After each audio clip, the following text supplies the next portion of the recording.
శ్వేతపత్రం అని చెప్పేసి అంటున్నాం. ఆడిట్ అనేది ప్రతి సంస్థలో ఉంటది. ఒక ఇంట్లో కూడా ఒక ఆడిట్ జరుగుతుంది. మన ఖర్చులన్నీ మనం ఎంత చేసుకున్నాం అని చెప్పేసి ఒక మహిళలు చేసుకుంటారు. ఆ ఇంటి కుటుంబ యజమాని కానీ లేకుంటే భర్త కానీ చేస్తారు. ఎందుకంటే భవిష్యత్తులో ఇల్లు నడపడం కోసం. మరి ఆ సందర్భంలో ఈ రాష్ట్రానికి ఇప్పుడు కంపల్సరీ అవసరం ఉంది. ఈ రోజున తెలంగాణ సమాజానికి విద్యుత్ మీద 75,000 కోట్ల రూపాయల అప్పులు చేసినటువంటి విషయం కాంగ్రెస్ పార్టీ వచ్చిన తర్వాత సమీక్షలు జరుపుతున్నటువంటి నేపథ్యంలో తెలిసింది తప్పితే ఇంతవరకు కూడా ఏ రోజు కూడా ఊసెత్తి ఇంత అప్పు ఉందని చెప్పేసి చెప్పినటువంటి పరిస్థితి ఎక్కడ కూడా లేదు. సివిల్ సప్లైస్ 24 గంటల పేరుతోనేమో 75,000 కోట్లు, సివిల్ సప్లైస్ విషయానికి వచ్చేసరికి దాదాపు 25,000 కోట్ల రూపాయల అప్పు ఉన్నది అని చెప్పేసి మొన్నటి సమీక్షలో తెలిసింది. ఈ విధంగా ప్రతి డిపార్ట్మెంట్ ను కూడా మేము వెతుకుంటూ పోతుంటే, సమీక్షలు చేసుకుంటూ పోతుంటే టోటల్ గా ఉన్నటువంటి అప్పు ఏంది, మనకున్న వనరులు ఏంది, ఈ అన్ని విషయాలు కూడా బయటకు వస్తాయి. ఒక కార్పొరేషన్లను మొదలలేదు, ఒక ఎస్సీ ఎస్టీ సప్లాన్ నిధులను డైవర్ట్ చేసిండ్రు, జిహెచ్ఎంసీ సంబంధించినటువంటి నిధులను డైవర్ట్ చేసి వాళ్ళు ఇష్టం వచ్చినట్టు ఖర్చు పెట్టిండ్రు. వెరసి ఈ రోజున తెలంగాణ ప్రభుత్వం సంవత్సరానికి 60,000 కోట్ల రూపాయల ఇన్స్టాల్మెంట్స్ అంటే మంత్లీ ఇన్స్టాల్మెంట్లని పే చేయాల్సినటువంటి ఈఎంఐలు చేయాల్సినటువంటి అవసరం ఉంది. 60,000 కోట్ల రూపాయలు అంటే ఒక సంవత్సరానికి ఈఎంఐల రూపంలో కట్టాలంటే తెలంగాణ రాష్ట్రం యొక్క బడ్జెట్ ఎంత, కట్టే డబ్బులు ఎంత, ఎక్కడి నుంచి మనం తెచ్చుకోవాలి, ఇక మన అభివృద్ధి కార్యక్రమాలకు ఏ విధంగా చేయాలి, 6 గ్యారెంటీలను ఏ విధంగా మేము దీన్ని ఇంప్లిమెంట్ చేయాలి, ఈ అన్ని అంశాలను కూడా ఒక కన్క్లూజన్ కి రావడం కోసం ఖచ్చితంగా కూడా ప్రతి డిపార్ట్మెంట్ మీద కూడా సమీక్ష అవసరం ఒక్కటి కాదు.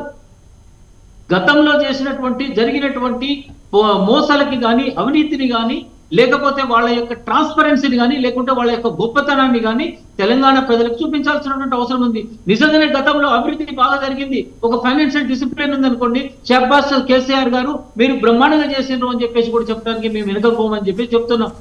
ఒక బాధ్యతగా ఉంది, అధికార పక్షంగా మేము ఉన్నాం కాబట్టి మాకు బాధ్యత. మేము ప్రతి లెక్కను కూడా తెలంగాణ సమాజానికి చెప్పాలి. ఎందుకంటే మేము ప్రభువులం కాదు, మేము తెలంగాణ ప్రజల యొక్క సేవకులము. తెలంగాణ ప్రజల యొక్క సేవకులుగా వాళ్ళకి ఉన్న వాస్తవిక పరిస్థితులను చెప్పి అయ్యా మేము ఎట్లా చేయమంటారని చెప్పేసి మేము ఇచ్చినటువంటి హామీల విషయంలో మేము ఒక ప్రణాళిక చూపించుకొని వాళ్ళ ముందర పెట్టేసి దాన్ని ముందుకు పోతుంది తప్పితే మేము మా ఇష్టం వచ్చినట్టు మేము చేయం. ఐఏఎస్ అధికారులను విస్మరించాం, ఆర్థిక నిపుణులను ఇగ్నోర్ చేయము. ఈ విధంగా కాకుండా ఒక ప్రణాళికబద్ధంగా పోవటం కోసం చేసినటువంటి సందర్భం మీరు అర్థం చేసుకోవచ్చు. 60,000 కోట్ల రూపాయలు ఒక్క సంవత్సరానికి నెలవారీ విడతలుగా మనము అప్పుల కింద చెల్లించాల్సినటువంటి డబ్బు అంటే ఏ విధమైనటువంటి పరిస్థితి ఉందో తెలంగాణ రాష్ట్ర ఖజానా అర్థం చేసుకోవాల్సినటువంటి అవసరం ఉంది. సో శ్రీనివాస్ గారు, ఇవన్నీ ఎందుకు కప్పిపుచ్చారు, ఇంతకాలం ఎందుకు బయటికి రాలేదు? కేవలం కాంగ్రెస్ ప్రభుత్వం వచ్చిన తర్వాతే వాటి మీద దృష్టి సారించిందా? వీటన్నిటిని బీఆర్ఎస్ గవర్నమెంట్ గతంలో నెగ్లెక్ట్ చేసిందా? ఇక్కడ 2 విషయాలండి. యాక్చువల్లీ సరే, ఇప్పుడు వారు అన్నారు మంచి చేస్తే కూడా మేము అడ్మిట్ చేస్తాం, మాది గొప్ప పార్టీ అని అంటున్నారు. కానీ my friend Ramachandra Reddy is not an assembly legislative member. వీరు అక్కడ ఉంటే మెచ్చుకుంటారేమో కానీ అక్కడ అటువంటి వాళ్ళు ఎవరు లేరండి. రెండోది, ఈరోజు పవర్ విషయంలో మీరు అప్పులు అన్నారు. అప్పులు చేసినప్పుడు మరి ఆస్తులు కూడా చెప్పాలి కదా. ఇప్పుడు తెలంగాణ రాష్ట్రం సిద్ధించినప్పుడు మనకు 7,000 మెగావాట్లు స్వయంగా మీ పార్టీ ముఖ్యమంత్రి గారు కిరణ్ కుమార్ రెడ్డి గారు ప్రకటించినారు. చిమ్మ చీకట్లో తెలంగాణ మగ్గిపోతుంది, అనవసరంగా అడుగుతున్నారు తెలంగాణ అని అన్నాడు. సో ఆ రోజు మనం ఏమన్నాం, అరే తెలంగాణ లేకుండా కందిలు పెట్టుకొని బతుకుతాం పోయి, నువ్వైతే వెళ్ళిపో, ఫస్ట్ మాకు తెలంగాణ కావాలని కోరుకున్నాం. వచ్చిన తెలంగాణలో మరి అతి త్వరగా మనకు ప్రియారిటీ విద్యుత్ రంగంలో ఏం చేసినాము, మనం విద్యుత్ను ఒకవైపు సమపార్జించుకునేటటువంటి టైంలోనే మళ్ళీ ఆనాడు ఉన్నటువంటి ఆంధ్ర పాలకులు సీలేరు విద్యుత్ కానీ పీపీఎల్ కానీ రద్దు చేయడం జరిగింది. అంటే ఇంకా చిమ్మ చీకట్లకు పోయేటటువంటి పరిస్థితి నుండి కేసీఆర్ గారు చాలా ఎఫెక్టివ్గా ఈరోజు మనం 18,000 మెగావాట్ల యూనిట్లు ఇప్పుడు మనం వాడుకుంటా ఉన్నాం. అదే రకంగా 26,000 మెగావాట్లను ఉత్పత్తి చేసేటటువంటి సామర్థ్యానికి యాదాద్రి కంప్లీట్ అయితే వెళ్ళబోతా ఉన్నాం. మరి భూపాల్పల్లిది కానీ, మరి అదే రకంగా సింగరేణిది కానీ, అదే రకంగా భద్రాద్రి కానీ, మరి అదే రకంగా హైడల్ పవర్లో మనం ఎంత ఇంప్రూవ్ అయినామో ఆ లెక్కలు కూడా చెప్పండి. ఈరోజు 24 గంటల విద్యుత్ అనేది రియాలిటీయా కాదా అది కూడా చెప్పండి. తెలంగాణ ఏర్పడినాడు వ్యవసాయ ఉత్పత్తులు ఎంత ఉన్నాయి, ఈరోజు వ్యవసాయ ఉత్పత్తులు 3.5 లక్షల టన్నులకు ఎట్లా పోయినామో చెప్పండి. పుట్టెడొడ్ల మీద బొరినట్టు ఎలకలాగా బొరుతున్నట్టు మీరు బొరుతున్నారు. ఇప్పుడు మేము బంగారు పల్లెంలో ఇచ్చినాం తెలంగాణ. దీన్ని మీకు సమీక్షల పేరుతో కాలయాపన చేస్తూ ఇవాళ శ్వేతపత్రం పేరుతో అనవసరంగా ప్రజల్ని మభ్యపెడుతూ, ప్రజలు ఇప్పుడు ఏం చూస్తున్నారు మేడం మీరు ఒకటి గమనించండి. కింద నాకు గ్యాస్ సిలిండర్ 500 రూపాయలది ఇవాళ ఎప్పుడు వస్తుందా అని ఎదురు చూస్తున్నారు ప్రజలు. అక్కడ రైతులేమో యాసింగి పంట నాట్లేసి ముందస్తు రైతులకు పెట్టుబడి గురించి రైతు బంధు తెచ్చినాం. అయ్యో మా కేసీఆర్ గారు ఉంటే ఈ పాటికి సెల్లల్లో పడేది. ఇప్పటి వరకు సెల్లులు రోజు చూసుకుంటే కూర్చుంటా ఉన్నారు గంటకి. ఆ చూస్తే కొంతమందికి ₹1, కొంతమందికి ₹26, కొంతమందికి గిట్ల పడుతున్నాయి. ఇంకా భయాందోళనలు రేకెత్తా ఉన్నాయి వాళ్ళకి, రైతులకి. వాళ్ళు షావుకారుల దగ్గరికి పోతేనేమో మాకు 6 నెలల మిట్టి కట్టి నెక్స్ట్ పంటది అప్పుడే నీకు లోన్ ఇస్తాము అని చెప్పి, అప్పులు ఇస్తామని చెప్పి షావుకారులు సతాయిస్తున్నారు. అంటే రైతుల పక్షాన మమ్మల్ని మాట్లాడమని ప్రతిపక్షాన్ని పంపిస్తే మేము మాట్లాడకూడదా? అవి అడుగుతానేమో అప్పుడే ఏం తొందర వచ్చింది, మేము 100 రోజుల తర్వాత. రామచంద్రారెడ్డి గారు, 100 రోజులు అనేది శిశుపాలుడి తప్పులు చేయడానికి అండి. 100 రోజులు మీరు మంచి చేయడానికి కాదు.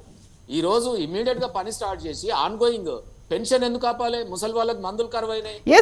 రామచంద్రారెడ్డి గారు, ఇప్పుడు తెలంగాణ రాష్ట్ర ఆర్థిక పరిస్థితుల మీద మీ ఒక శ్వేతపత్రాన్ని రిలీజ్ చేస్తున్నారు. అందులో ప్రగతితో పాటుగా మిగతా అంశాలన్నీ చేసినటువంటి డెవలప్మెంట్ అది కూడా ఉంటుందా? కేవలం అప్పులకు సంబంధించే ఉంటుందా? ఆర్థిక పరిస్థితి ఎలా ఉంది అనేది ఉంటుందా? వాస్తవిక పరిస్థితులన్నీ కూడా తెలంగాణ ప్రభుత్వం సమర్పించబోయే ఏది శ్వేతపత్రములు ఉంటాయి. ఈరోజు మిత్రులు చెప్తున్నారు ఈ రైతు బంధు గురించి. ఈ రైతు బంధు మీద వీళ్ళ చిత్తశుద్ధి చెప్పాలంటే అది అంతకంటే ఏం లేదు. ఉదాహరణ చెప్తుండే, ఎలక్షన్లు అయిపోయినాయి, పరిస్థితులు తెలిసిపోయిన తర్వాత రైతు బంధుని ఎలక్షన్ కమిషన్ ఆపేసింది. ఎందుకనంటే ఇది టింగ్ టింగ్ టింగ్ అని చెప్పేసి హరీష్ రావు మీరు ఆపేలా చర్యలు తీసుకున్నారు అనేది బీఆర్ఎస్ వాదన. బీఆర్ఎస్ వాదన కాదు, ఆన్ పేపర్ ఉన్నది. నేను బీఆర్ఎస్ కాదు. ఇప్పుడు మీరు నాకు టైం ఇస్తే ఒక 2 నిమిషాలు నేను తీసి చూపిస్తా, అది కూడా రెడీ ఉన్నా.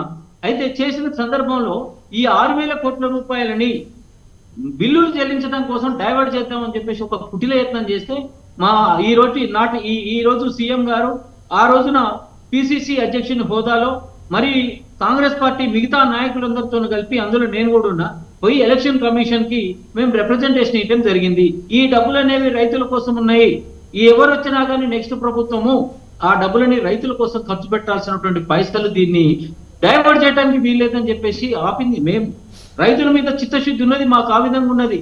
వీళ్ళు ఇలా చెప్తున్నట్లు ఏది ఆ రైతు బంధు ఆపినరు, లేకుంటే రైతు బంధు పైసలు ఇంకా రాలేదని అంటే, వాస్తవానికి చూస్తే రైతు బంధు ఇన్స్టాల్మెంట్ వచ్చేసి డిసెంబర్ 24వ తారీఖు ఉన్నది. డిసెంబర్ 24వ తారీఖు సెకండ్ ఇన్స్టాల్మెంట్ ఉంది. కానీ అంత లోపలనే ఇవ్వాలని చెప్పేసి ఆల్రెడీ మా అధికారులకు ఆదేశాలు పోయింది.